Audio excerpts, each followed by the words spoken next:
భగవంతుని యొక్క నామ సంకీర్తనం చెయ్యడం నిజానికి చాలా తేలిక. కానీ భగవన్నామ సంకీర్తనం చెయ్యడమే చాలా కష్టం. నేను ఈ మధ్య నాతో ఒక ఆయన అన్నాడు, మీరిప్పటికీ 400 గంటలు ప్రసంగాలు చేశారు అన్నాడు.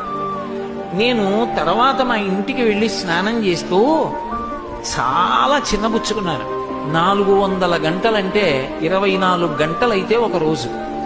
అంటే కనీసంలో కనీసం ఇప్పటికి నాకు 54 ఏళ్ళు వచ్చాయి. 54 ఏళ్ల వయస్సులో నేను భగవంతుడి గురించి చెప్పింది 5 రోజులు కూడా లేదనమాట.